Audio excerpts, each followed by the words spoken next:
संत रामपाल जी महाराज एक ऐसे महान संत जिन्होंने अपनी सतभक्ति, तत्व ज्ञान, करुणा और सेवा के बल पर समाज में नई मिसाल कायम की है।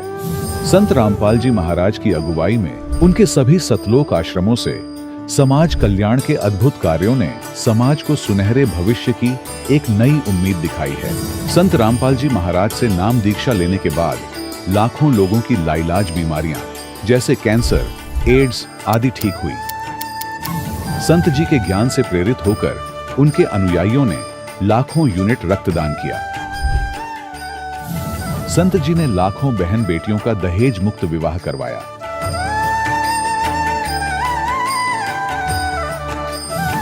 संत जी ने लाखों लोगों का नशा छुड़वाया, करोड़ों उजड़े परिवार बसे। संत जी के आश्रमों में समागम के दौरान निःशुल्क नेत्र चिकित्सा, दंत चिकित्सा प्रदान की जाती है। संत रामपाल जी महाराज द्वारा समय समय पर पर्यावरण संरक्षण के उद्देश्य से बड़े स्तर पर वृक्षारोपण किया जाता है। संत जी ने जरूरतमंदों को तत्काल राहत पहुंचाने के लिए एम्बुलेंस सेवा शुरू की।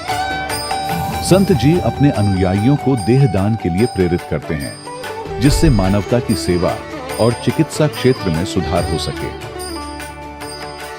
संत रामपाल जी महाराज के सभी आश्रमों में हर रोज निःशुल्क भंडारा आयोजित किया जाता है, जहां हर वर्ग, हर जाति और हर धर्म के लोग एक साथ बैठकर भोजन करते हैं।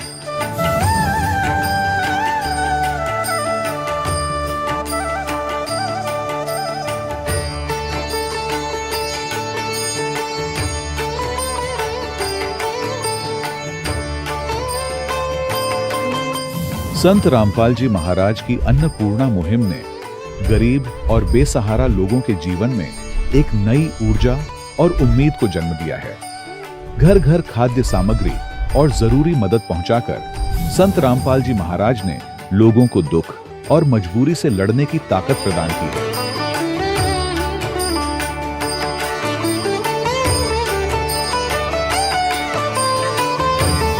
संत रामपाल जी महाराज द्वारा गरीब लोगों के लिए घर बनवाने का अद्भुत कार्य एक ऐसी मिसाल कायम कर रहा है जो सदियों सदियों संत जी की उदारता और दया भावना के तौर पर जाना जाएगा।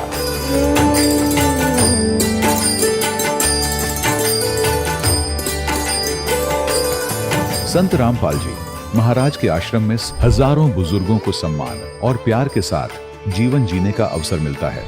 उनके खाने, रहने और स्वास्थ्य की पूरी जिम्मेदारी संत रामपाल जी महाराज उठाते हैं।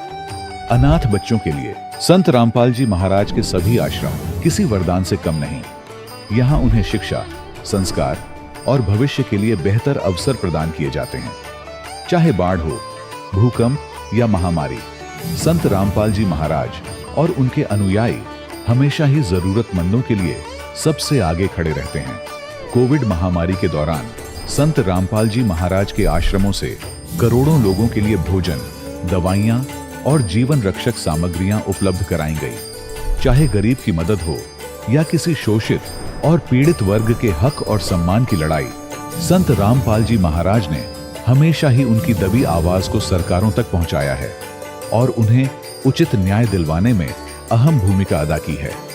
समाज में आध्यात्मिक और सामाजिक मूल्यों के प्रति जागरूकता लाने में संत रामपाल जी महाराज हर कदम पर मानवता के सच्चे सेवक साबित हुए हैं। संत रामपाल जी महाराज का जीवन हमें सिखाता है कि सच्ची सेवा वही है जो निस्वार्थ भाव से की जाए। आइए हम भी इस महान सेवा के कार्य में इस महान संत से जुड़ें और संत रामपाल जी महाराज से नाम दीक्षा लेकर अपने जीवन को धन्य बनाएं।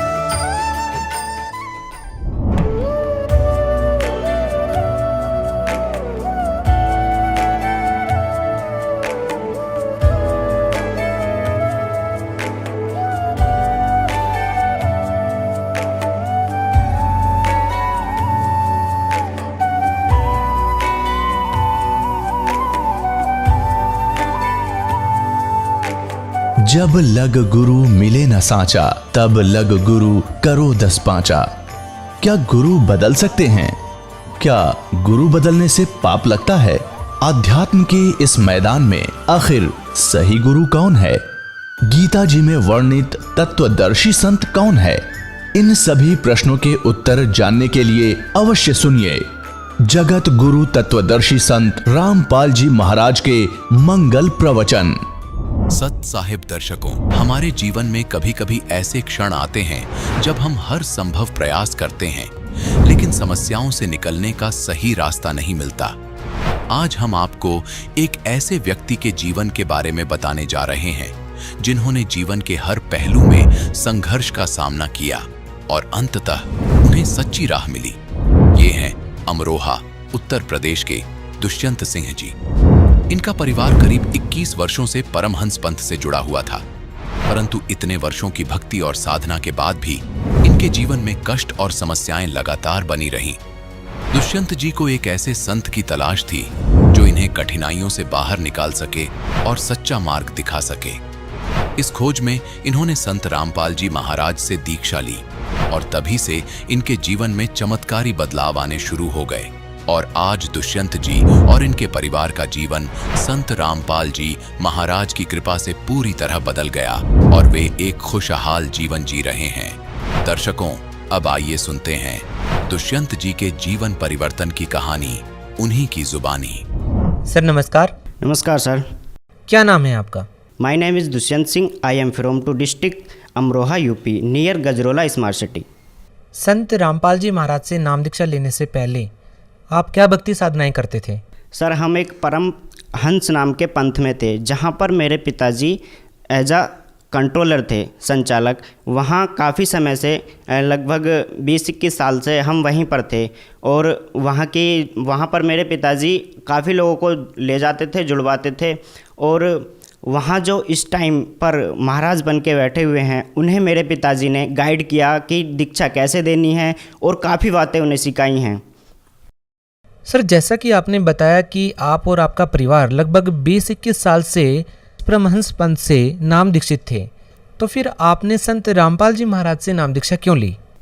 क्योंकि सर हम जब वहाँ पर जाते थे तो हमें वहाँ से कोई लाभ नहीं हुआ और वहाँ से जाते जाते बहुत सारी दिक्कतें हो गई। मम्मी जी के 2 ऑपरेशन हो गए और मेरे 2 जुड़वा भाई हुए थे जो बिल्कुल अपंग थे और ऐसी काफ़ी दिक्कतें थीं। इसलिए हमें पूर्ण संत की खोज थी जो हमें सभी लाभ दे सके और जो हमें पूर्ण मोक्ष दे सके, जिसके लिए मनुष्य शरीर मिलता है। सर आपने पूर्ण संत की बात की, आपको खोज थी एक ऐसे संत की जो पूर्ण हो, तो एक आम श्रद्धालु पूर्ण संत की खोज कैसे कर पाएगा? पूर्ण संत की पहचान है कि जो गीता अध्याय 15 के श्लोक 1 में बताया गया है कि जो संसार रूपी वृक्ष के सभी भागों को विभिन्न विभिन्न रूप से समझा दे वही पूर्ण तत्वदर्शी संत होता है, जो पूर्ण परमात्मा की जानकारी देता है। तो सर आपकी नज़र में आज के समय में पूर्ण संत कौन है? सर आज के समय में पूरे वर्ल्ड में सिर्फ और सिर्फ एकमात्र संत रामपाल जी महाराज ही पूर्ण संत हैं, जो हमें सभी धर्मशास्त्रों से प्रमाणित करके बताते हैं कि पूर्ण परमात्मा कौन है और वह कैसे मिलता है, उसे पाने की विधि क्या है। सर हमारा सवाल ये है आपसे कि आप जब दूसरे संतों की शरण में थे तो आपको कोई आध्यात्मिक लाभ, आर्थिक लाभ, भौतिक लाभ नहीं मिल रहा था। संत रामपाल जी महाराज की शरण में आने के बाद आपको वो लाभ मिले जो आप चाहते थे? हाँ जी सर, काफ़ी लाभ मिले और as a day by day लाभ मिलते रहते हैं, लेकिन मैं कुछ मोस्टली लाभ बताना चाहूँगा। मेरा एक्सीडेंट हुआ था एक, उसमें क्या था, मैं और मेरे अंकल जी हम एक मिल में गन्ने का ट्रॉली लेके जा रहे थे और ट्रैक्टर की काफ़ी स्पीड थी जिसकी वजह से ट्रैक्टर का बैलेंस बिगड़ गया था और जब चाचा जी ने बैलेंस संभालने के लिए ब्रेक लिए ट्रैक्टर के तो ट्रॉली पलट गई थी और ट्रॉली उस साइड पलटी थी जिस साइड सीट पर मैं बैठा था, इसलिए मैं गन्ने और ट्रैक्टर के बीच में पूरी तरह से भिज गया था, जिससे मुझे सांस लेने में भी तंगी हो रही थी और निकलना तो मुझे लग रहा था कि आज मेरी लाइफ का लास्ट डे है, बच नहीं पाऊँगा। लेकिन मुझे संत रामपाल जी महाराज जी की याद आई और मैंने उनका नाम मन में सुमरण किया और तुरंत मैं बाहर आया। मुझे पता नहीं चला था कि मैं कैसे बाहर आया और कुछ देर बाद मैं सड़क के किनारे लेट गया और मुझे थोड़ा सा हल्का हल्का सांस आने लगा। और उस टाइम मैंने एक घर से ही पेन किलर रखी थी, जिसका मुझे कोई एहसास नहीं था या मुझे कोई प्रॉब्लम नहीं थी। मैंने ऑटोमेटिक एक पेन किलर ली और उससे पेन किलर को खाया और मुझे काफ़ी रिलीफ हुआ। और उसके बाद हम जब वो जो पलटा हुआ था उसे गन्ने को भरने के लिए अदर गांव से एक गाड़ी लेकर आए थे, और उसे जब पहुंचाने गए तो मैं कम से कम इस हालत में 3-4 किलोमीटर भाग के गया था। मालिक की दया से मतलब मुझे ऐसा नहीं लगा कि मेरे साथ कुछ हुआ है। और एक और लाभ बताना चाहूँगा कि मेरी मम्मी को लाइपोमा हो गया था साइड में, तो उनके लिए ऑपरेशन बोला गया था, तो उन्हें हमने मुरादाबाद में हॉस्पिटल में एडमिट कर दिया गया। और जब उनका ऑपरेशन स्टार्ट हुआ तो ऑपरेशन खुल चुका था, लेकिन वो सक्सेसफुल नहीं हो रहा था। डॉक्टरों ने हार मान ली थी कि ये ऑपरेशन हमसे नहीं होगा। पापा जी को सूचना दी कि आपकी वाइफ का ऑपरेशन हमारे बस की करना नहीं है, आप जहाँ चाहें ले जा सकते हो। लेकिन हालत गंभीर थी, ऑपरेशन बड़ा था, अगर कहीं ले जाते तो शायद कुछ भी हो सकता था। तब पापा जी ने संत रामपाल जी महाराज को याद किया और कहा, तब तक पापा जी ने नाम नहीं लिया था, लेकिन पापा जी ज्ञान समझ चुके थे और उन्होंने याद करके कहा कि अगर आप पूर्ण संत हो तो ये ऑपरेशन जो अनसक्सेसफुल हुआ है इसे सक्सेसफुल करो। मैं आज से ही आपको अपना गुरु मानूंगा, अदर किसी को नहीं मानूंगा। तो जो डॉक्टर चला गया था छुट्टी पे कि अब ये ऑपरेशन नहीं होगा, तो वो वापस आया। वापस क्या आया, वो संत रामपाल जी महाराज ने उसे प्रेरणा दी, वो वापस आया और ऑपरेशन सक्सेसफुल किया।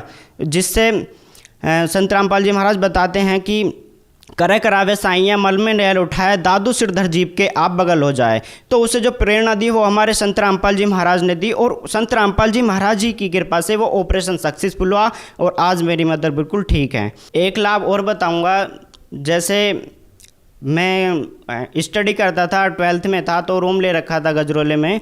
तो वहाँ पर नाइट में मेरे पेट में काफ़ी तेज़ पेन हुआ, जबकि मेरे पास कोई पेन किलर नहीं थी। तब मुझे पेन हुआ, तो मुझे असहनीय पेन हुआ। तो मैंने संत रामपाल जी महाराज जी को याद करके और जहाँ पर मेरे पेन हो रहा था वहाँ पर हाथ रख के उनका जब एक बार जाप किया, तो उस पेन का जाप करते करते पता नहीं, और आज तक मेरे पेट में कोई पेन नहीं हुआ है। और काफ़ी बार मुझे संत रामपाल जी महाराज ने बाइक एक्सीडेंट होने से बचाया है। जैसे कि मैं और मेरे ग्रैंडफादर कहीं से आ रहे थे, तो रास्ते में मुझे बाइक चलाते चलाते नींद आ गई और मुझे ये काफ़ी दूर तक चलती रही। मुझे ये नहीं पता कि मैं बाइक कहाँ चल रही है या मैं बाइक पर हूँ। तो एक साइड में कार खड़ी थी, तो उसके साइड में एक नाला बन रहा था, काफ़ी गहरा नाला था। वहाँ से मेरी बाइक उस कार के साइड में से गई और नाले में जाके सीधी खड़ी हो गई। मतलब ऑटोमेटिक रुकी, अपना बंद हुई, मतलब कोई हमें चोट नहीं आई। ऐसा मालिक ने हमें बचाया, संत रामपाल जी महाराज ने वहाँ। और ऐसे ही एक बार मैं अपने फ्रेंड्स के साथ हसनपुर से आ रहा था, तब रास्ते में उधर से एक खाली ट्रैक्टर आ रहा था ट्रॉली सहित। उसकी स्पीड काफ़ी तेज़ थी। जिस साइड हम चल रहे थे तो ट्रॉली का पहिया निकला और काफ़ी स्पीड से था। तो थोड़ा सा ही फैसला था, अगर वो पहिया हमारे गाड़ी के पास आगे लग जाता तो शायद कुछ भी हो सकता था। तो संत रामपाल जी महाराज ने हमारी वहाँ भी रक्षा करी। तो ऐसे ही बहुत लाभ होते हैं संत रामपाल जी महाराज की दया से। हमें इस टाइम बहुत लाभ हुए हैं और दिन पर दिन लाभ होते ही रहते हैं। दुष्यंत जी, देखिए आप एक शिक्षित व्यक्ति हैं। आज के ज़माने में एक आम श्रद्धालु कैसे विश्वास करेगा कि किसी संत से नाम दीक्षा लें और नाम दीक्षा लेने से ही उनको आर्थिक और भौतिक लाभ मिलने लग जाएं? सर, ऐसे लोगों को आप क्या कहना चाहेंगे? सर, आज का जो पढ़ा लिखा समाज है, मैं उनसे यह कहना चाहूँगा कि आज तक जो आपने भौतिक ज्ञान शिक्षा को समझा है, आप ये जो आध्यात्मिक शिक्षा है ये भौतिक शिक्षा से बहुत अलग है। एक बार आप संत रामपाल जी महाराज जी के द्वारा बताई गई भक्ति करके, उनसे जो नाम उपदेश लेकर उनकी भक्ति करके देखिए, आपको ऐसे लाभ होंगे कि आपने सपने में भी नहीं सोचा होगा। क्योंकि अब जो आज का जो समाज है वो मनमुखी साधनाएं कर रहा है, शास्त्रों के अनुसार साधना नहीं कर रहा, जिसके कारण मनमुखी साधना करने से कोई भी लाभ नहीं हो सकता। इसलिए सभी लोगों में ये है कि साधना करने से कोई लाभ नहीं हो सकता, तो ऐसा कुछ नहीं है। मैं आपको गारंटी देता हूँ, एक बार संत रामपाल जी महाराज का ज्ञान समझकर उनसे नाम उपदेश लेकर भक्ति करके देखिए, आपको 100% लाभ होंगे। सर, भगत समाज को आप क्या संदेश देना चाहेंगे? सर, मैं आज की युवा पीढ़ी को संदेश देना चाहता हूँ कि जो हम किसी जॉब के लिए या नौकरी के लिए हार्ड स्टडी या स्ट्रगल करते हैं और फिर भी हम अपने गोल को अचीव नहीं कर पाते क्योंकि हमारे प्रारब्ध में नहीं होता है, तो एक बार संत रामपाल जी महाराज जी से नाम उपदेश लेकर सद्भक्ति करिए, जिससे आपके अगर प्रारब्ध में नहीं है तब भी संत रामपाल जी महाराज अपने कोटे से आपको जॉब और सभी सुख दे सकते हैं। अगर कोई व्यक्ति संत रामपाल जी महाराज से नाम दीक्षा लेना चाहता है तो वो उनसे नाम दीक्षा कैसे ले सकता है? संत रामपाल जी महाराज जी से नाम दीक्षा लेना आज बहुत ही आसान हो गया है। आप किसी भी सोशल मीडिया प्लेटफॉर्म पर जैसे फेसबुक, इंस्टाग्राम, यूट्यूब, गूगल वगैरह पर संत रामपाल जी महाराज सर्च करके संत रामपाल जी महाराज जी के सत्संग सुनिए और सत्संग के नीचे कुछ नंबर्स आते हैं जिन पर आप कांटेक्ट करके अपने डिस्ट्रिक्ट का नज़दीकी सेंटर से नाम दीक्षा ले सकते हैं। और संत रामपाल जी महाराज जी के नाम से एक ऐप है जिसे प्ले स्टोर से डाउनलोड करके आप सारी इन्फॉर्मेशन, सत्संग वगैरह वहाँ से भी सुन सकते हैं। जी बहुत बहुत धन्यवाद। Thank you sir. दर्शकों, अभी आपने सुने संत रामपाल जी महाराज से दीक्षा प्राप्त करके सुखी हुए भक्त के अनुभव। अब देखिए जगत गुरु तत्वदर्शी संत रामपाल जी महाराज के मंगल प्रवचन। तो परमात्मा कहते चल तुम्हारी बात बड़ी मानते हैं, वह तो बात तुम्हारे कहाँ समझ में आवेगी कि समुद्र को पाट के यानी उसको पुल बना के छाप के और लंका गया था कौन? तुम्हारी सीता का पति राम। अगस्त ऋषि ने तुम आप बताओ सातों पीढ़ी एक घूट में थे, इनमें कौन सा भगवान? जबकि श्री रामचंद्र जी तो 3 दिन तक समुद्र में खड़े होकर याचना कर रहा था, मैंने रास्ता दे दे, फिर भी ना रास्ता मिला। और अगस्त ऋषि ने एक घूट में सारे पी लिए थे, फिर वापस भर दिए। अगर ये इस तरह के अटपट से तुम भगवान को प्रसिद्ध करना चाहते हो तो यूं भी साधना होता तुम्हारा। तो पुण्यात्माओं, सौभाग्य आपका, आपको ये तत्व ज्ञान प्राप्त हो रहा है। इसको तत्व ज्ञान कहते हैं। तो निष्कर्ष निकालना जाओ सारी कथाओं का। ये जड़ी बूटी तो सबने पता था, या तुलसा है या फलानी है या है, तो उनकी जड़ी उसका तो औषधि बना वो है वैद्य। तो ये दास है इस अध्यात्म मार्ग का वैद्य, और जड़ी बनाकर भगवान डर गए थे सतनाम और सारनाम की, जो आज दास के समझ में आ गई। और उसका परिणाम आप देख रहे हो, लाखों लोगों का रोग नाश हो गया, घर में वृद्धि होने लगी, अपनी संतान को संतान मिल रहा है, रोग निरोग हो रहा है। और फिर ज्ञान ऐसा प्रबल आत्मा को गदगद कर देता है।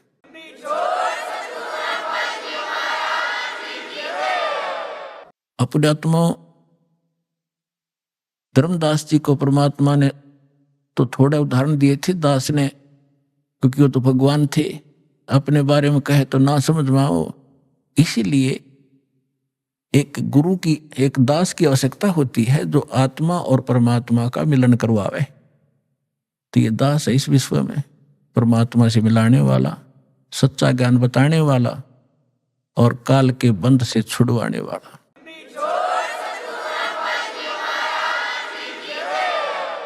अब दूसरा प्रश्न था धर्मदास जी का कि भगवान श्री कृष्ण ने सुदामा जी के 2 मुट्ठी चावल खा के और उनको धनी बना दिया, उसका एक महल बना दिया। परमात्मा बोले एक राजा का मित्र, उसके लिए ये कोई खास बात है? तुम आप बताते हो श्री राम कृष्ण जी तो राजा थे द्वारका के, एक मित्र के लिए एक ढूंढ बना दिया छोटा सा, एक दे दिए उसमें 200 से 400 रुपये, वो सारी उम्र बतेरे उसको, तो इसी से भगवान मान लिया। अब ये दास बताएगा। अपन आत्माओं वैसे थोड़ी सी जो शिक्षाएं हैं, क्योंकि जो हम पहले ज्ञान सुना करते थे वो ज्ञान समझ लो प्राइमरी सत्र का था। ब्रह्मा विष्णु महेश को ये भगवान मानते थे, तो ये ज्ञान प्राथमिक पहली 5वीं कक्षा तक का समझो। और जो काल को ब्रह्म को भगवान मानते थे वो मैट्रिक तक का ज्ञान समझो, उनकी बुद्धि मैट्रिक तक समझो। लेकिन विधि ठीक ना होने से और वैसे उनको मान लेने से, वो ज्ञान होने से भी कोई लाभ नहीं था। अब जैसे हम कथा सुना करते सुदामा और कृष्ण जी की, अब इन कथाओं से भी थोड़ा सा निष्कर्ष हम साथ लेकर चलेंगे, तभी हम, क्योंकि बच्चा जो 5वीं 6वीं 7वीं 10वीं पढ़ ले तभी तो अगली पढ़ाई पढ़ सकता है। वो सीधा 11वीं में कैसे हो सकता है? तो वो पढ़ाई पहले आपको पढ़ाकर आगे चलेंगे।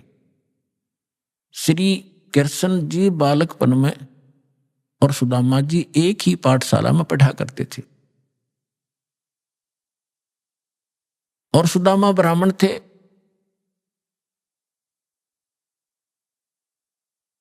और ब्राह्मण भगवान के ज्ञान से अवश्य परिचित होते हैं। उनको ये मालूम होता है कि जो जैसा कर्म किया हुआ है वैसा ही फल मिलता है।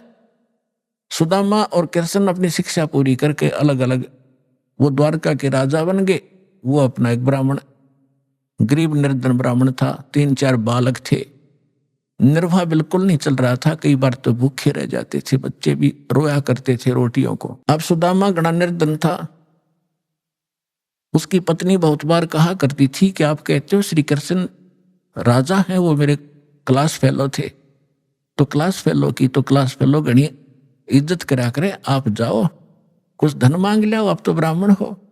सुदामा ने कहा ब्राह्मण का काम मांगने का नहीं होता, भिखारी का होता है। मर जाऊंगा पर मांगूंगा नहीं। लेकिन उस मिश्राणी के घड़ा कहने से, बार बार कहने से वो विवश हो गया कि चल या कहती हो तो मैं चला जाता हूं पर मांगू कति नहीं।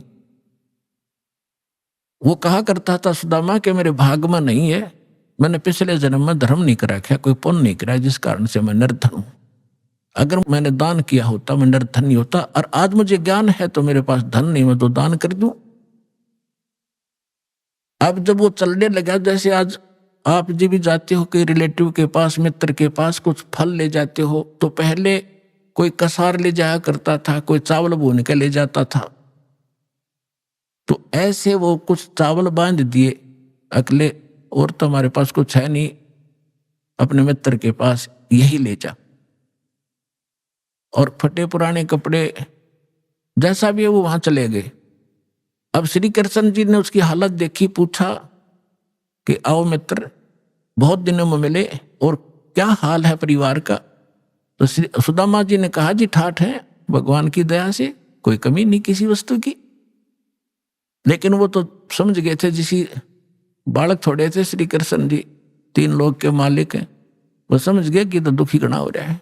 7 दिन रखा वहीं पर कि बैठो, नहाओ धो, रोटी खाओ, अपने हाथों उनके शरण दोहे मित्र गए। अब 7 दिन के अंदर विश्वकर्मा को बुलाकर वहां महल बना दिया, पीछे थे, धन दे दिया, एक मेरे मित्र के पास भेज दो और उसको आजीवन धन दे दो। अब उधर से सुदामा जब चलने लगा, 7वें दिन के मित्र में जाता हूं, बच्चों की याद सता रही है। अच्छा जाइए। उसके कपड़े सफेद बढ़िया बनवा दिए, धोल वो बना दिए उसको। लेकिन चलते समय भी ये नहीं कहा कि मैं कुछ लेने आया था। लेकिन मन में दोष जरूर आ गया थोड़ा सा कि काहे का मित्र है, इसको नहीं पता मेरी क्या हालत थी, और मेरे से पूछा क्या हाल है, इसको खुद सोचना चाहिए था। ये इतना दोष आया था। रास्ते में क्या हुआ कि बदमाश लोगों ने देखा कि वो सेठ आवा है, अच्छे काचे कपड़े पहन रहा, नए नए, उसको जाते ही पकड़ लिया। वह कपड़े भी उतार लिए सारे, जेब में कुछ था ही नहीं, वो उठा ले गए। अब फिर उसके मन में आई कि भाई गलती करी मैंने, मित्र का की आलोचना करी, जिसकी सजा मुझे ये मिल गई। क्योंकि हम भगत आत्मा इसी हिसाब ला लिया करन तुरंत। तो अब लंबी कहानी ना कहूं, दास उसने आकर देखा कि महल बना है, बड़ा खुश हुआ, लेकिन मांगा नहीं। इसको ब्राह्मण कहते हैं। अरे ये ब्राह्मण इतने जर्दे तेरे नहीं हो जाएगा, तेरे पर करड़ाई आने वाली है, ये कर दे, फलान कर दे, श्राद्ध निकलवा ले, मेरी दक्षिणा इतनी दे दे। ये ब्राह्मण नहीं है। अब देखो, एक तुम भगवान मानते थे श्री कृष्ण जी को उर्फ विष्णु जी को, विष्णु ही श्री कृष्ण मानते हैं, और उन्होंने कितनी सहायता दे दी सुदामा जी को।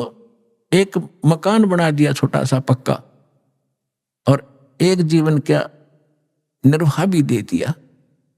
ना तो मोक्ष श्री कृष्ण का, ना मोक्ष सुदामा का।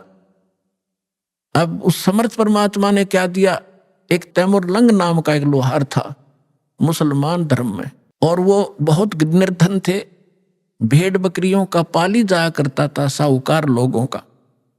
उससे उस समय ये नोट नाट नहीं हुआ करते थे, बस दाने दे देते थे, कणक दे देते थे आपस में। 2 माँ बेटा थे, पिता की मृत्यु हो चुकी थी।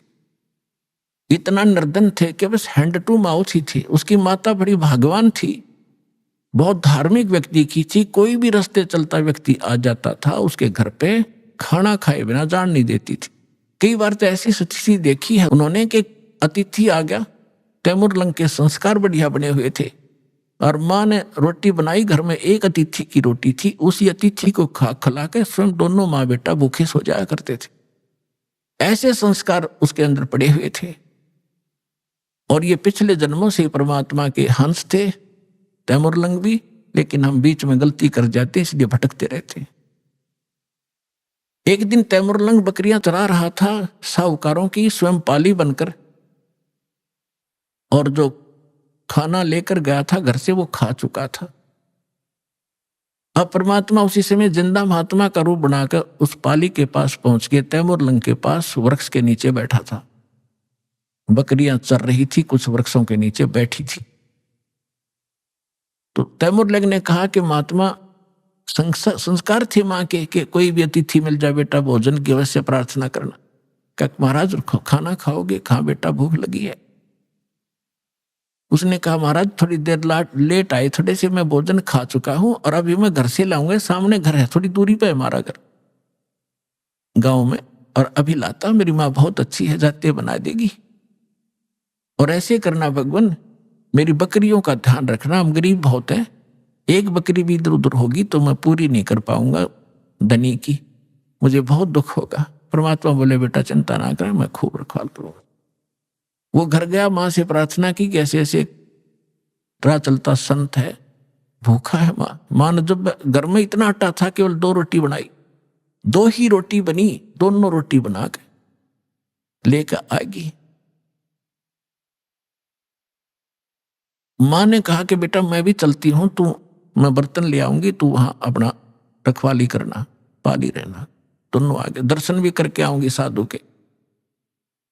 अब साधु को सामने बैठा देखकर माता ने कहा ले महाराज रोटी खा लो।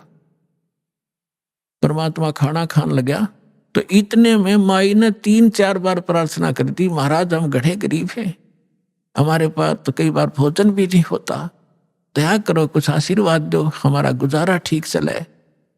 परमात्मा ने खाना खाया, इतना 4 बार प्रार्थना कर दी, 4-5 बार।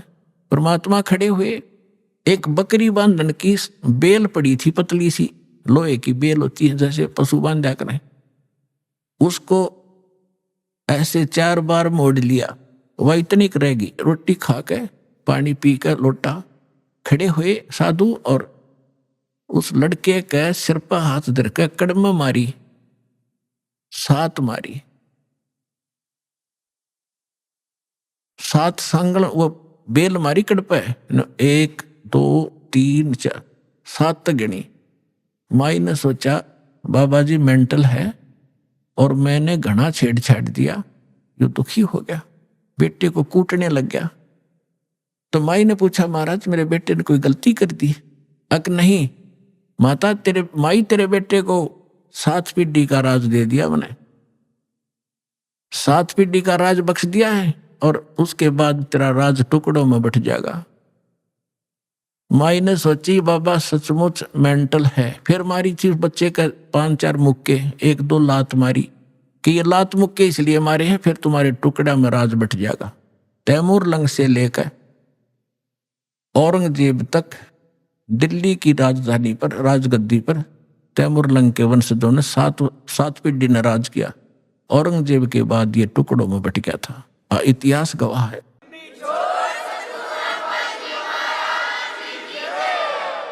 तैमूर लंग ने दिल्ली पर शासन किया था, अपना एक प्रतिनिधि यहाँ छोड़ दिया था तो उसको टैक्स देता था। उसके बाद उसका तीसरा पोता बाबर दिल्ली का बादशाह बना था। उसके बाद कंटिन्यू आप इतिहास देख लेना, विचलित ना होना, 10-2 शब्द बोलेगा वो, ऐसे समझ लेना जैसे तहसील में रजिस्ट्री होया करे, कोई धोखा नहीं पावे। अब ये बना कैसे? अब माई ने सोचा तो पागल था, और उसी समय अंतर ध्यान हो गए उनके सामने से। तो माई ने सोचा बाबा जी था तो शक्ति वाला, पर जो नौका तेरे बेटे को 7 पीढ़ी का राज दे दिया, या गले ना उतरी बात। अब तैमूरलंग क्या किया करता था, लोहार था ही, ये एक्स्ट्रा जॉब भी करता था पाली जाने की गरीबी के कारण।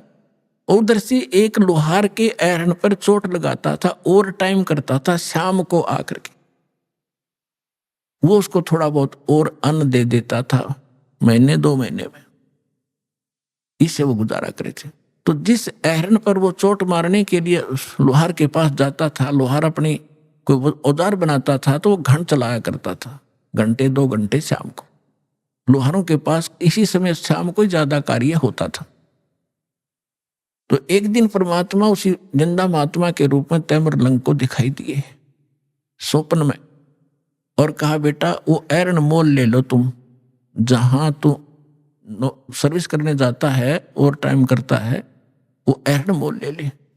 तो उसने कहा महाराज हमारे पास तो पैसा नहीं, कि ऐसा कर तू उधार पर ले लेना, और उसके नीचे घना धन दाब रखा मैंने, हीरे मोती जवाहरात सोना, और उसको धीरे धीरे प्रयोग में लाना, किसी को पता ना लगने देना, ना दुनिया लूट लेगी तेरे से, और ये काम मैं करूंगा, तू उसे उधार की बात करना, वो उधार दे देगा, ये मेरा काम। परमात्मा जब सौदा बनाता है दोनों तरफ खड़े हो जाते हैं। उधर से उस लोहार के मन में प्रेरणा प्रबल कर दी कि ये स्थान थोड़ा है मेरे लिए, बाहर मेरा एक और प्लाट है बढ़िया, यदि इसको कोई ले ले मोल तो मैं इसने बेच दूं, मैं वहां बना लूं, एरन डाल लूं। प्रबल प्रेरणा। उधर से जाके सुबह उठा, उसने अपनी माँ से बताया कि माता ऐसे ऐसे मैंने गुरु वो महाराज जी दिखे थे, वो जो जंगल में मिले थे, रोटी खाई थी, मेरे सांकल मारी थी, बेल मारी थी। उसकी माँ बोली बेटा दिखे मुझे भी थे स्वप्न में आज ही, पर मैं कुछ शब्द समझ नहीं पाई वो कहे क्या रहे थे। तैमूरलंग बोला मैं बताता हूं, मेरे याद है, उन्हें ऐसे ऐसे बता। तो कहने लगी बेटा महात्मा तो शक्ति वाले थे, हमें एकदम अंतर ध्यान हो गए थे, पर वो पैसा तो है नहीं बेटा, लेंगे कैसे हम उसको। तो उन्होंने समाधान बताया है कि आप उधार कर की बात करो। माँ बोली देख ले बेटा ट्राई करके। तो उसने जाके तैमूरलंग ने कहा कि भाई मैं एक अर्ज करता हूं आपसे, ये मैं भी गुजारा कर लूं, मैं भी लोहार हूं, आप भी लोहार हो, और मुझे एरन दे दो ये। वो बोला पैसे कब देगा तू? एरन वाला बोला कि अभी तो है नहीं, मैं कुमा के दे दूंगा। अकपक्की बात, अकपक्की, 1 साल में दे देना। हाँ 1 साल में दे दो। अब पे कवा दी परमात्मा ने।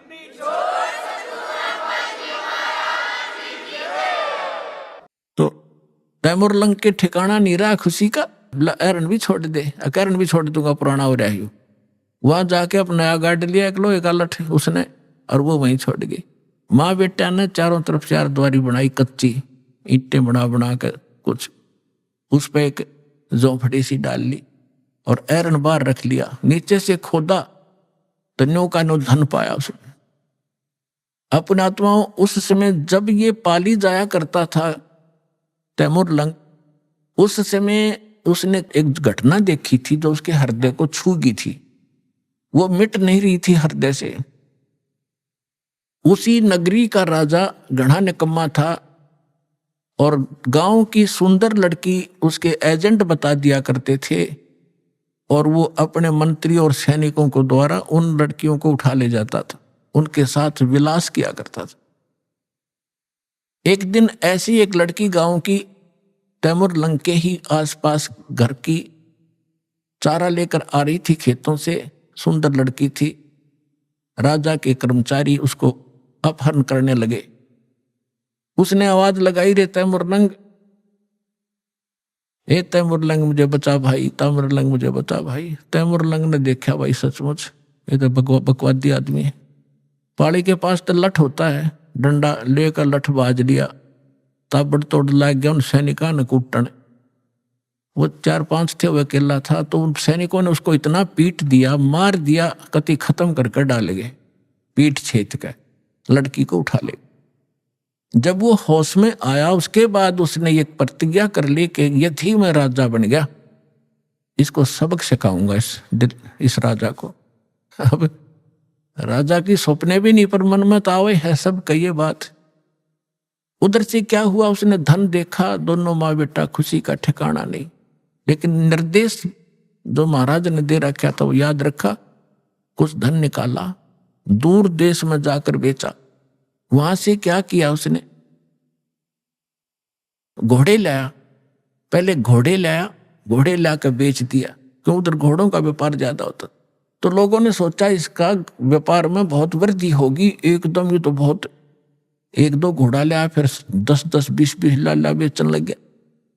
उधर से उसने क्या किया, अपने आसपास के जवान लड़कों से कहा कि भाई देखो ये राजा बहुत निकम्मा है, ये अपनी बहन बेटियों के साथ ऐसे करता है, ये टैक्स भी बहुत लेता है, मैं राजा बनूंगा और मैं सबको टैक्स फ्री कर दूंगा, बहुत जायज टैक्स लिया करूंगा और सेठों से लिया करूंगा, गरीबों से नहीं लूंगा, ये आगा पीछा नहीं देखते, और आप मेरे सैनिक बनो, मैं तुम्हें मेहनताना दूंगा। अब लोहार था, लोहार के बच्चे कुछ रिश्तेदारों के इकट्ठे करके जंगल में तलवार बनाने का कारखाना बना लिया, ढाल और तलवार, और घोड़े ले आया, सेना तैयार कर ली। कुछ दिनों के बाद उस राजा पर आक्रमण कर दिया। भगवान की रजा होती है, वचन फलता है भगवान का जो निर्धारित होता है। सुबह सुबह जाकर चारों तरफ से किला घेर लिया उस राजा का और कहा कि या तो सरेंडर कर दे ना युद्ध के लिए तैयार हो जा। अब राजा ने कहा कि सैनिकों, वजीर देखो क्या है, क्या हो गया। वजीर ने ऊपर चढ़ के किले पर देखा कि बाहर इतनी सेना खड़ी है राजन, अपना सरेंडर करने में हित है। 500-400 सैनिक थे, दिखे 5000। परमात्मा की रजा, समर्पण कर दिया राजा ने, सरेंडर कर दिया और राज प्राप्त किया। और उसको कहा कि आज मैं अगर परमात्मा से न डरने वाला होता, ये मुझे याद आया उसने कि मेरे को किसी संत ने आशीर्वाद दे रखा है, तुझे मारूंगा नहीं, तू नगरी छोड़ जा और या यहाँ एक सिंपल मैन की तरह रह, अपना गुजारा कर, रोटी बना रखा, नहीं तुझे भाग जाए से। जैसा भी उसने उस पर कब्जा किया, फिर दूसरे राजा को कहा कि राजा अन्यायी थे, नालायक गणे हो गए थे, तो एक दूसरे को ऐसे काबू करता करता वो तैमुरलंग यहाँ पहुंच गया, दिल्ली का बादशाह भी बन गया। दिल्ली को भी अपने अंतर्गत करके वहां एक नुमाइंदा रख दिया उसने, ये इतिहास गवाह है। तो तैमुरलंग ने जब ये शासन सारा पा लिया तब परमात्मा फिर मिले। ऐसे शिकार में वो गया हुआ था, कहने लगा रहा निकम्मी आत्मा। वो बैठा था तो वहां उसने बहुत सुंदर कपड़े पहन रखे थे तैमुरलंग ने, बहुत, यानी 2.5 रुपए की कीमत थी उसके पूरी ड्रेस की, उस समय के 2.5 और आज के 25,000, ये समझ लो। तो परमात्मा वहां खड़े थे, उनका वहां खाना खुना सैनिकों का हो रहा था, शिकार के लिए राजा गया हुआ था, वहां बैठा था।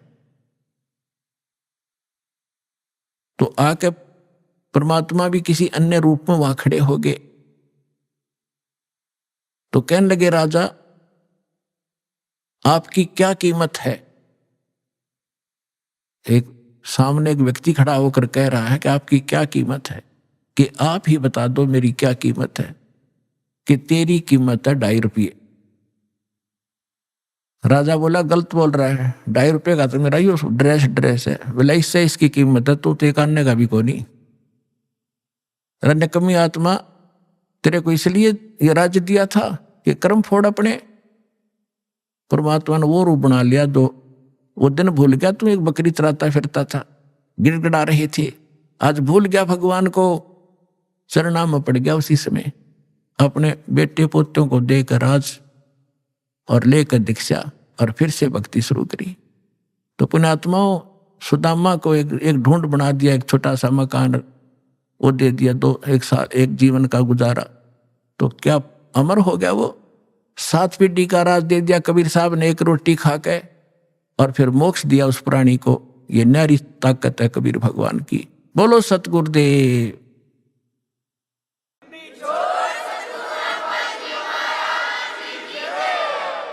समर्थ का शरणाग हो, रंग होरी हो, कदे न हो एकाज राम रंग होरी हो। कि ऐसे समर्थ की शरण प्राप्त करो कि यहां रहोगे तो जब तक मौत से रहोगे कोई आपत्ति नहीं आने देगा, यदि मर्यादा में रहे। और सतलोक जाओगे सदा का सुख हो जाएगा। बोलो सतगुरुदेव।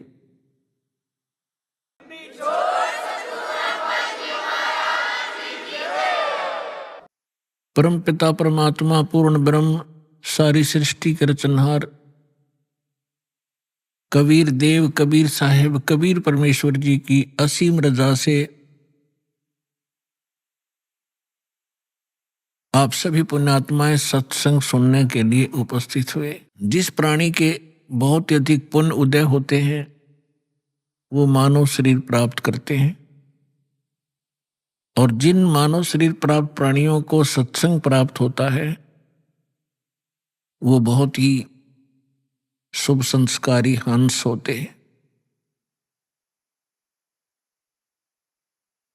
सत्संग में आने से प्राणी को ज्ञान होता है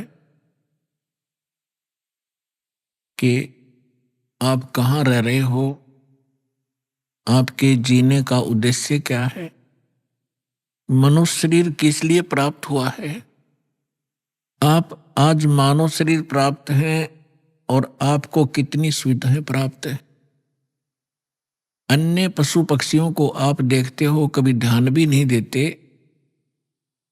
कि ये इतने दुखी क्यों हैं। गर्मी और सर्दी, वर्षा और ओले गिरते हैं, ये सारा जीवन ऐसे ही प्राकृतिक आपदाओं को सहन करते करते मर जाते हैं। आप जी ने ये सोच रखा है कि ये तो ऐसे बनते रहेंगे और हम मनुष्य हैं, मनुष्य ही बनते रहेंगे। ऐसा नहीं है।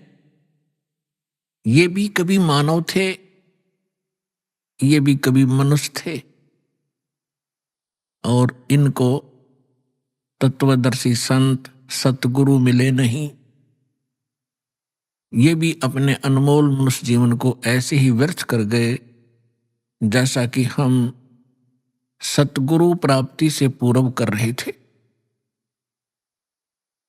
तो आपका बहुत सौभाग्य है कि आपको यह ज्ञान मिला, सच्चा भगवान मिला, और जिस नाम को अभी तक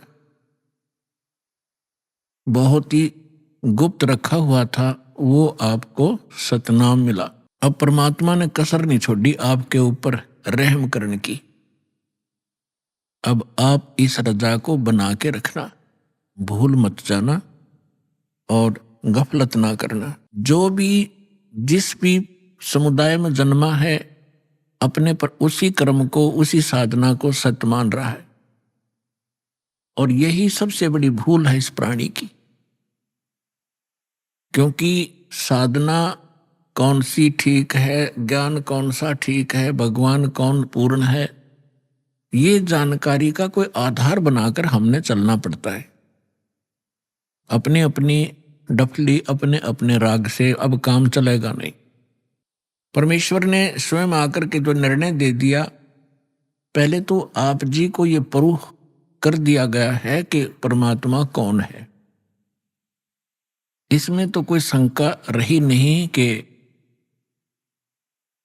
हु इज गॉड, कौन है परमात्मा। Kabir is God. Who Kabir, कौन कबीर। हम सुल्तानी नानक तारे दादू को उपदेश दिया, जात जुलाहा भेद न पाया वो काशी महे कबीर हुआ। अनंत कोटि ब्रह्मांड का एक रति नहीं भारे, सतगुरु पुरुष कबीर हैं ये कुल के सिरजनहार। ये भी बता दिया उन महापुरुषों ने जिनको भगवान मिले कि काशी के अंदर जो धानक रूप में, दुल्हे रूप में रहा करते थे, जिसको हम एक कवि माना करते थे, वो पूर्ण परमात्मा है। वो अनंत कोटि ब्रह्मांड के सृजनहार हैं, सबके पालक हैं, और वो हमारे सबके पिता है। नानक साहब जी कहते हैं, फाई सूरत मलुकी वेश ए ठगवाड़ा ठगी देश, खरासियाणा भोता भार। ये धानक रूप रहा करता। ये 24 नंबर पृष्ठ श्री गुरु ग्रंथ साहिब में लिखा है, अंकित है। अभी आपने सुने संत रामपाल जी महाराज के मंगल प्रवचन। आइए अब सुनते हैं संत रामपाल जी महाराज से नाम दीक्षा लेकर सतभक्ति करके अद्भुत लाभ प्राप्त करने वाले अनुयायी के विचार। दर्शकों, यह कहानी अल्मोड़ा जिले के सूरत सिंह जी की है। जिन्होंने 43 साल हंसादेश पंथ में बिताने के बाद संत रामपाल जी महाराज से नाम दीक्षा ली और अपने जीवन में अद्भुत बदलाव का अनुभव किया। पहले सूरज सिंह जी हनुमान जी की पूजा और अन्य देवी देवताओं की भक्ति में लगे रहते थे, लेकिन उन्हें कोई लाभ नहीं मिला। जब संत रामपाल जी महाराज के एक भक्त ने सूरज सिंह जी को संत रामपाल जी महाराज द्वारा लिखित पवित्र पुस्तक ज्ञान गंगा दी, तो सूरज सिंह जी के पैरों के नीचे की जमीन खिसक गई। ज्ञान गंगा पुस्तक पढ़ने के बाद उन्हें भक्ति का सच्चा मार्ग मिला। सूरज सिंह जी बताते हैं कि सबसे बड़ा लाभ उनको तब मिला जब इन्होंने संत रामपाल जी महाराज के सत्संग और शास्त्र प्रमाणित विधि से भक्ति प्रारंभ की। उस भक्ति से उनका पूरा परिवार सुखी हुआ तथा पूरे परिवार को शारीरिक और मानसिक संतुष्टि भी प्राप्त हुई। अब सुनिए सूर सिंह जी की कहानी उन्हीं की जुबानी। सर नमस्कार। सर साहेब। सर क्या शुभ नाम है आपका? सूर सिंह दास। सर कहाँ से आए हैं आप? अल्मोड़ा जिला शर्ट क्षेत्र से। सर आप संत रामपाल जी महाराज से कब जुड़े? मैं सदगुरु रामपाल जी महाराज से 2013 में जुड़ा हूँ। सर संत रामपाल जी महाराज से नाम दीक्षा लेने से पहले आप क्या भक्ति साधनाएं करते थे? मैं पहले बचपन से ही हनुमान जी की पूजा करता था, हनुमान चालीसा का पाठ करता था। उसके बाद जब बड़ा हुआ तो जैसे घर में होता है देवी देवताओं की भूतों की पूजा वही करता था। उसके बाद भी मैंने क्या कहते हैं ब्राह्मणों ने बताया कि आप पर कोई ये ग्रह लगे हुए हैं, शंकर की पूजा करो, देवालयों में जा कर के शिवलिंग में जल चढ़ाओ, पत्र डालो। वह भी पूजा करता रहा काफ़ी देर, उससे भी कुछ फ़ायदा नहीं हुआ। उसके बाद संत मुझे बताया गया कि भाई आप सत्संग में जाइए। तो मैं हंसादेश जो सतपाल महाराज का एक वो चलता है, संस्था चलता है, वहाँ गया। वहाँ भी मैंने सत्संग सुना और मैं वहाँ 43 साल तक जुड़ा रहा। वो जो क्रियाएं बताते हैं, जो भक्ति बताते हैं, वो कहीं भी शास्त्रों में प्रमाणित नहीं है। मनमुखी साधना बताते हैं, 2-2, 2.5 घंटा, 3-3 घंटा बैठ करके क्या कहते हैं अभ्यास कराते हैं, नाम देते हैं, क्रियाएं देते हैं, पर उससे कोई फ़ायदा लाभ नहीं होता है। फिर उसके बाद मुझे कोई शांति नहीं हुई। मेरे मन के अंदर किसी प्रकार का यह नहीं हुआ कि मैं भक्ति कर रहा हूँ। मन में तो सोचता था कि भक्ति कर रहा हूँ, परंतु मैं हर प्रकार से दुखी रहता था, परेशान रहता था। आर्थिक तरह से, शारीरिक तौर पर से, पारिवारिक तौर से मैं परेशान रहता था। फिर मैं सोचता था मैं भक्ति कर रहा हूँ और फिर भी मैं परेशान हूँ। तो मुझे भगत खुशहाल दास जी मिले मुझे। उन्होंने कहा भगत जी आप ज्ञान गंगा पुस्तक लीजिएगा, उसके अंदर देखिएगा, उसको पढ़िएगा, समझिएगा। अगर आपकी समझ में आए तो फिर आगे आप हमें बताना। सर आप संत रामपाल जी महाराज की शरण में कैसे आए? मैं सदगुरु रामपाल जी महाराज के चरणों में ज्ञान गंगा पुस्तक पढ़ने के बाद आया हूँ। और मैंने वो ज्ञान गंगा जब पुस्तक पढ़ी, पहले तो मुझे कुछ अटपटा सा लगा, परंतु जब ध्यान से उसको बार बार देखा, उसके अंदर भगत जी ने बताया था कि इस चैनल में प्रोग्राम आता है, वो भी देखता रहा। धीरे धीरे जब मेरी समझ में आया कि वास्तव में ये जो परमात्मा के बारे में वाणियाँ बोली जा रही हैं, कबीर परमेश्वर की वाणियों को बोलते हैं और वो दिल को बहुत छू जाती हैं, तो मुझे एक आकर्षण हुआ। मैं उसको रोज़ देखता रहा, रोज़ सुनता रहा सत्संग को, प्रोग्राम को। फिर मैंने प्रार्थना की भगत जी से, खुशहाल दास जी से कि मुझे आप गुरु जी की शरण में ले चलिए। फिर उन्होंने मुझे कहा कि आप चलिए एक दिन। फिर मैं श्री सदगुरु रामपाल जी महाराज के जो सतलोक आश्रम, वहाँ जा कर के पहले तो मेरी वैसी ही कल्पना थी, शायद जहाँ जैसे हर जगह आश्रमों में जाते हैं वैसे ही होगा। परंतु वहाँ जाते ही मैंने जब गेट पर देखा, वहाँ के भक्तों का भाव देखा, प्रेम देखा, तो मेरे मन में ये तसल्ली होगी वास्तव में मैं सही जगह पर पहुँच गया हूँ। जब अंदर जा कर के मैंने ये सोचा था कि शायद मैं देखूँगा कि कैसा है, क्योंकि मैं इतने साल वहाँ सतपाल महाराज के वहाँ गया तो वहाँ अलग अलग ढंग से वो होता था। कहीं पर लाइन अलग है, किसी की लाइन अलग है। मैं ये सोचता था यहाँ भी ऐसे ही होगा, परंतु वहाँ जा कर के जब देखा तो वहाँ जा कर के तो मेरा मन परमात्मा के चरणों में बहुत ही वो हो गया। मैंने कहा वास्तव में मैं सही जगह पर पहुँच गया हूँ। मेरा इतना जीवन बेकार गया आज तक, इतना जीवन मैंने सारा बेकार कर दिया भगवान के नाम पर। फिर मैंने भगत जी वहाँ जा कर के भगत से कहा कि मैंने नाम दान लेना है। सर आपने हंसा देश में कितने साल तक भक्ति की? मैंने वहाँ मैं करीब 43 या 44 साल वहाँ रहा उस संस्था के अंदर, और उनका हर प्रकार से जैसा वहाँ प्रोग्राम होता था वहाँ जाता रहता था, सेवा भी करता था, परंतु मुझे कोई लाभ नहीं हुआ वहाँ का। मेरे मन में कोई संतुष्टि नहीं हुई, क्योंकि वो जो भक्ति बताते थे, जब बाद में हमने सत्संग सुना, जब देखा कि कोई प्रमाणित है ही नहीं, वो नाम जो देते हैं, जो वो क्रियाएँ बताते हैं, वो किसी शास्त्र में प्रमाणित है ही नहीं। तो इसलिए वो मेरा वहाँ से जो है मन हट गया। फिर मैंने वहाँ जाना ही बंद कर दिया। जब से मैंने ज्ञान गंगा पुस्तक पढ़ी और चैनल पर सदगुरु श्री रामपाल जी महाराज का प्रोग्राम देखा, तब से तो मैंने वो बिल्कुल ही साधना छोड़ दी। फिर मेरा बस एक ही था कि कब मैं परमात्मा से नाम लूँ, मुझे सत्य नाम जो है जिसके बारे में शास्त्रों में बताया गया है, और सत्यनाम का बोध कैसे हो। तो यही लगन थी मेरे अंदर। तो मैं वहाँ जब गया, मुझे नामदान मिला। वास्तव में तब मुझे पता चला, क्योंकि पहले ये शंकाएँ थी। लोग कहते थे कि जो लोग वहाँ जाते हैं वो देवी देवताओं की भक्ति नहीं करते, परंतु वहाँ जाने के बाद ही मुझे वास्तव में पता लगा कि वहाँ तो देवी देवताओं की वास्तविक भक्ति बताई जाती है।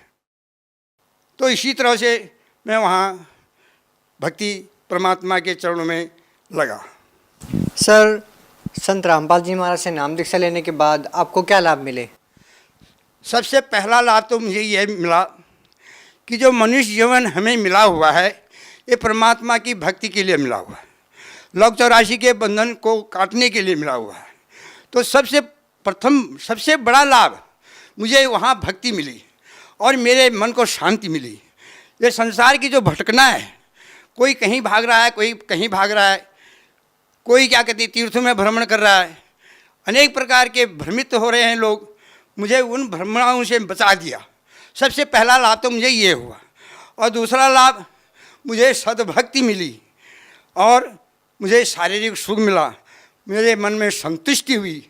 सबसे बड़ा जो धन है संतोष का, वो मिले मुझे। और परमात्मा की तरफ से सब लाभ हैं। मेरा परिवार सुखी है, मैं सुखी हूँ, मेरे बच्चे सुखी हैं, और कोई मुझे ज़्यादा कोई इच्छा नहीं, क्योंकि परमात्मा ने दे रखा है। सर पहले आप हंसा देश पंथ से जुड़े हुए थे, अब आपने संत रामपाल जी महाराज से नाम दीक्षा ले ली है।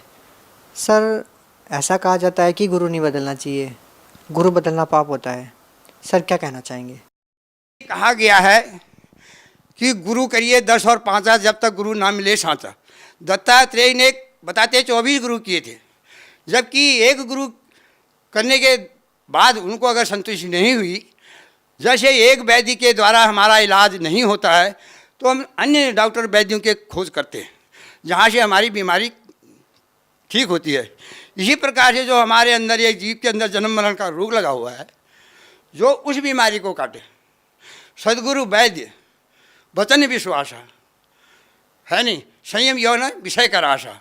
ये तो जो हमारे अंदर जो जन्म और मरण का जो जीव के अंदर रोग लगा हुआ, उसको सदगुरु ही काटते हैं।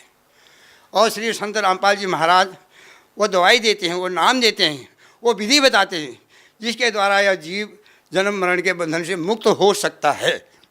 सर जहाँ से पहले आप जुड़े हुए थे हंसा देश पंथ से, और अब आपने संत रामपाल जी महाराज से नाम दीक्षा ली है, तो सर हंसा देश पंथ और संत रामपाल जी महाराज के ज्ञान में आपको क्या भिन्नता मिली? पूरी भिन्नता ही है, क्योंकि हंसा देश के अंदर कोई शास्त्र का प्रमाण नहीं है, और श्री तत्वदर्शी संत सदगुरु रामपाल जी महाराज जो भी ज्ञान देते हैं, वो सारे शास्त्र प्रमाणित ज्ञान देते हैं। इसीलिए यह ज्ञान सबसे उत्तम ज्ञान है। और हंसा देश के अंदर तो केवल एक परंपरा चली हुई है, वहाँ सच्चा ज्ञान नहीं है, कोई शास्त्रों का कोई आधार नहीं है। सर, संत रामपाल जी महाराज से जुड़ने से पहले क्या आप किसी प्रकार का कोई नशा करते थे? हाँ, मैं पहले बीड़ी पीता था, सिगरेट पीता था, तंबाकू पीता था, कभी कभी किसी के संगत में बैठ करके शराब का भी सेवन करता था और मांस का भी भक्षण करता था। मैं इंसान नहीं था, मैं उस समय दानव था, मानव नहीं था, मैं दानव था। और जब मैं सदगुरु रामपाल जी महाराज की शरण में आया, तब से मेरे ये सारे नशे छूट गए, अपने आप ही छूट गए, घृणा हो गई मुझे। मैं अब इनकी संगत में जो आदमी रहता है, जो इनका सेवन करता है, मैं उससे कोसों दूर हो जाता हूँ। फिर सर, ये आप में इतना बदलाव कैसे आया? पहले आप बहुत सारा नशा करते थे, आपने एकदम नशा छोड़ दिया और अब आपको इन चीज़ों से इतनी नफरत हो गई है कि जो व्यक्ति नशा करते हैं उनसे भी आप दूर बैठते हैं, उनके बीच में भी नहीं बैठते। सर, ये बदलाव कैसे आया? मैं तो इसको परमात्मा का चमत्कार मानता हूँ और जो वो नामदान देते हैं उसका प्रभाव मानता हूँ। क्योंकि वैसे तो बहुत कुछ बार सोचा कि ये नहीं करना है, वैसा नहीं करना है, परंतु मैं छोड़ नहीं पाया। परंतु जब से नामदान लिया, तब से उस नाम की शक्ति है या गुरु महाराज जी का चमत्कार है, और स्वयं उससे घृणा हो गई।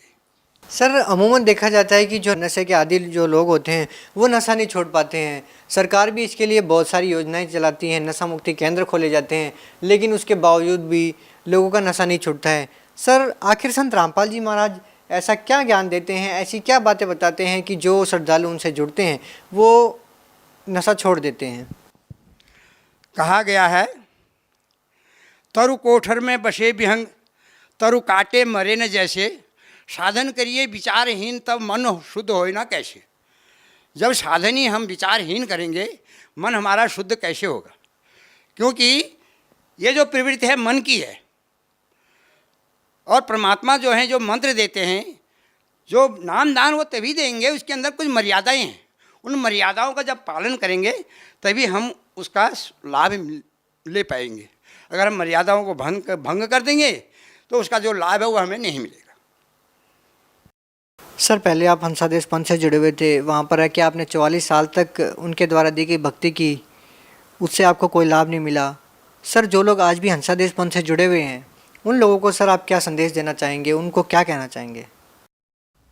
मैं उनसे प्रार्थना निवेदन करना चाहता हूँ कि यह बार बार मनुष्य शरीर नहीं मिलता है, और एक बार आप यहाँ आकर के देखिए, गुरु महाराज जी का सत्संग देखिए, ज्ञान गंगा पुस्तक मंगा के आप पढ़िए।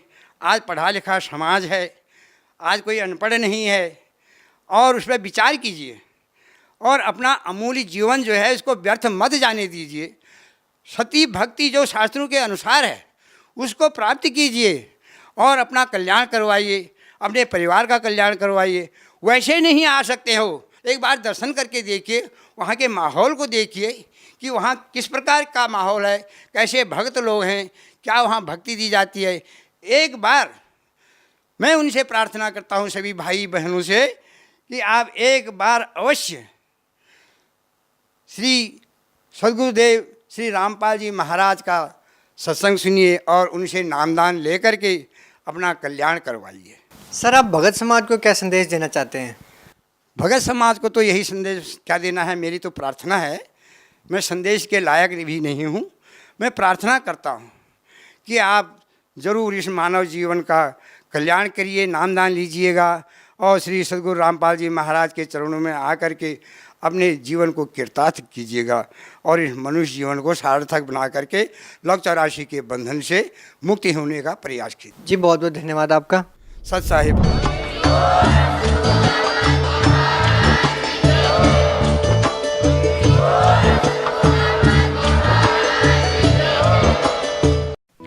आप सुन रहे थे जगत गुरु तत्वदर्शी संत रामपाल जी महाराज के मंगल प्रवचन। अधिक जानकारी के लिए संपर्क करें।